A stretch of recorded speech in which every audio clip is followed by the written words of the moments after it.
I just remember thinking like with the performance requirements, I'm like, oh, this is going to be like the easiest contract of my life, But also, at the time I was 25. So it was like, I had no clue, and quite honestly, I just needed to work because that launching after college was pretty rough for me. So starting in 2012, I did have my own agency, essentially. I did DBA my business name and then LLC'd it in 2016. So when it comes real quick, for our audience, DBAing means doing business as. Doing business as under sole proprietor, seek advice from a tax accountant or professional to find out what works best for you. But I wouldn't necessarily advise starting that way. So in 2016 is when I did establish the LLC. Under my captive contract, though, which played a big factor later on down the road, is I never updated my farmer's contract or my captive contract to that LLC due to like in the window I submitted for it, and they updated their requirements for LLC names, and mine did not approve, and I could not afford to refile. So I was like, all right, well, we're just going to roll with it, And so it made actually like a positive impact. I mean, a detrimental tax-wise, but positive in regards to just being able to continue moving throughout business. Okay. How would you recommend that you prevent that in the future? Okay, so fun fact is, as prepping for this, one of the questions like, what's the biggest mistake? Well, just so we're all on the same page, like mistakes are so expensive, okay? So I would just say to anybody that's looking to get into any type of business is to consult with an attorney and to consult with a CPA or even better, an enrolled agent to make sure that you're always keeping the IRS very happy. But overall, that impact was, a person's salary, So like as far as how that sell goes, because essentially, and I mean, even my attorney, he probably should get paid for his patience towards me because we went back and forth where I'm like, why can't it be this versus that? And he's like, I mean, you can do whatever you want. He said, but if you ever get audited, you're going to be in a load of trouble and owe a lot of money. So it was like, all right, well, let's just go out of the gate, on the right foot. So that would be that advice in regards to that. And the reason for that in 2016 was like between 2012 and 2016, I was just starting to like figure out adulting a little bit. Like basically between that window, it was really just like Amanda Hightower, the insurance producer. And then I think that was probably my first year that I owed like a solid tax bill, where I was like, oh, this is not fun, Honestly, not that an LLC is any better, but it's a little less,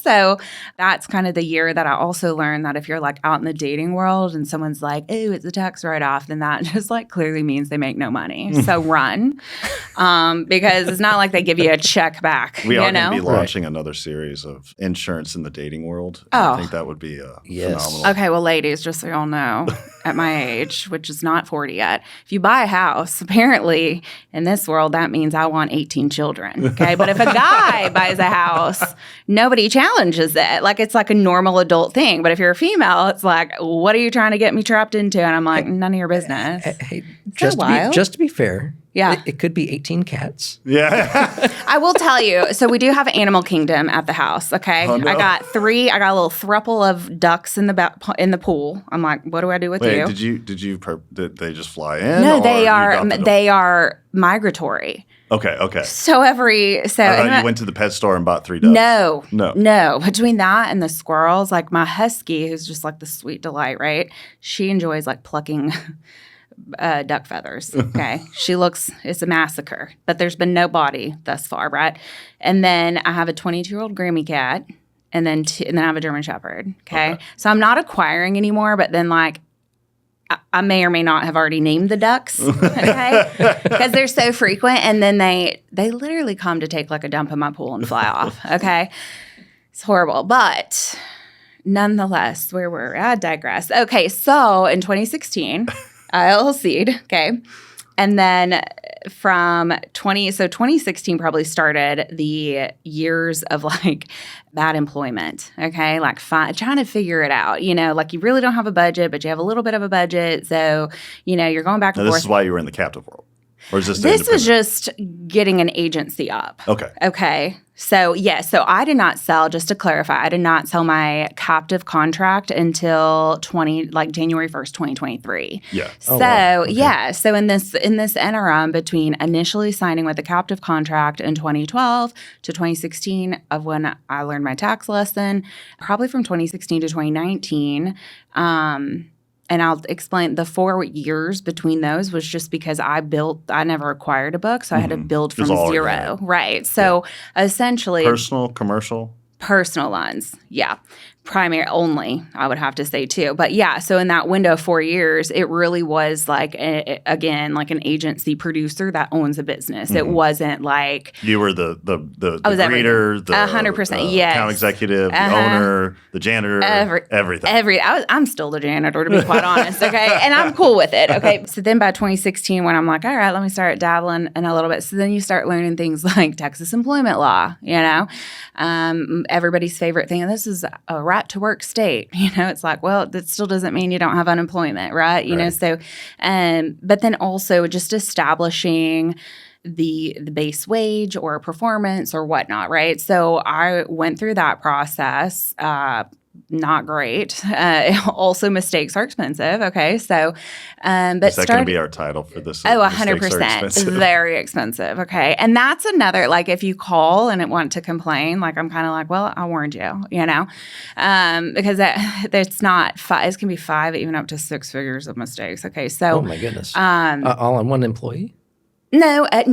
I will say, spread knock on wood, guys. Like, I've had no unemployment claims, okay? Because there's all about being a little human too, right? Mm-hmm. So I've had plenty of friends in the industry that are agency owners that it's like, well, that sounds like a brutal approach. So you kind of get what you put out, which was a brutal response, So it's yes, it is a right to work state, but that doesn't mean you can't care for the people. 100%. Yes. And I will tell you that the biggest approach is if someone's not working out, have that transparency, have that conversation with them, and then encourage to say, hey, while we're here, let's put a time limit on it per se, like a month, 90 days, and let me help. Like, let me get you a letter of recommendation. Let me help you with interviews. Let me, do things to just help get them. Yeah.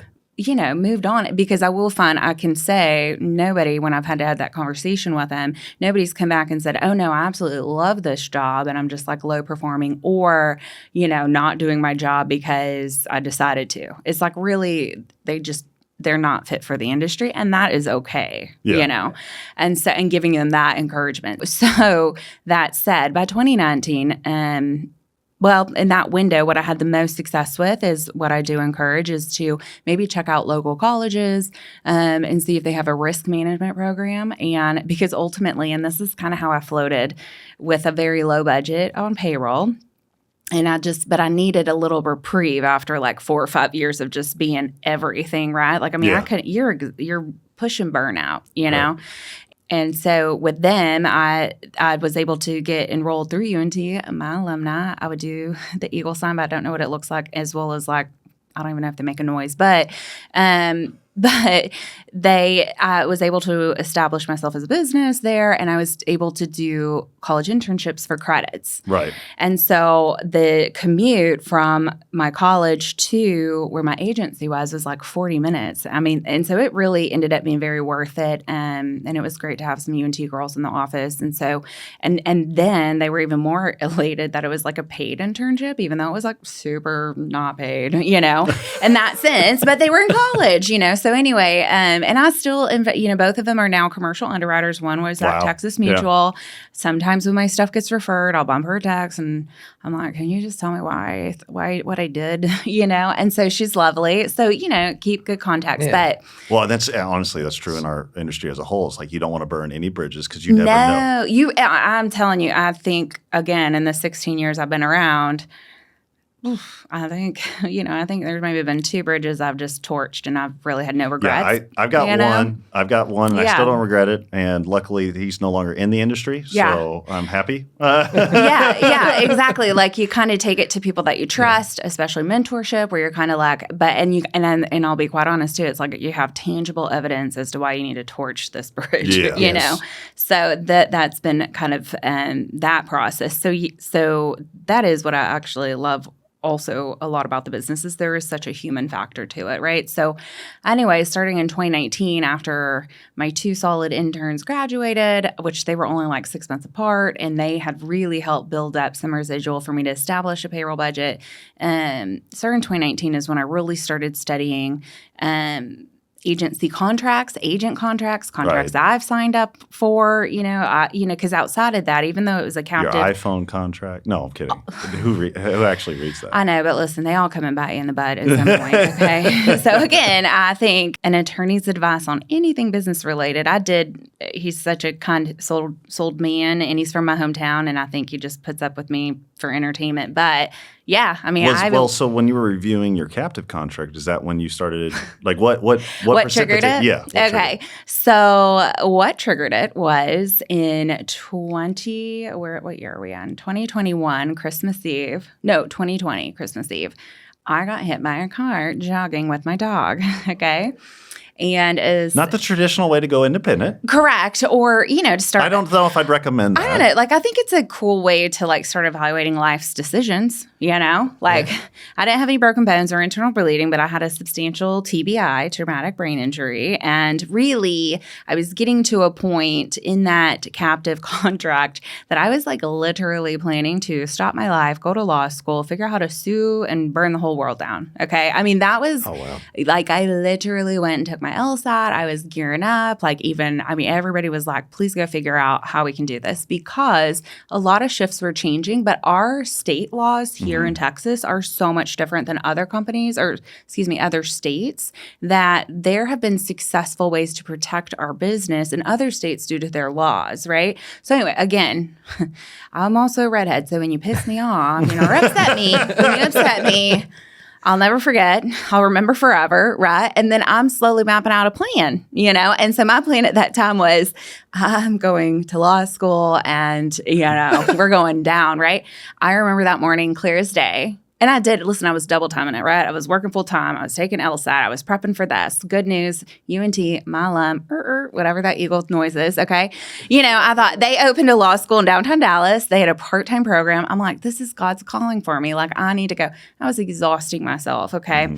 And I was not at fault. I was in a crosswalk. This guy was texting and driving, and just gunned it and clipped my back leg. Oh my gosh. My German Shepherd, she's alive, survived. She's wonderful.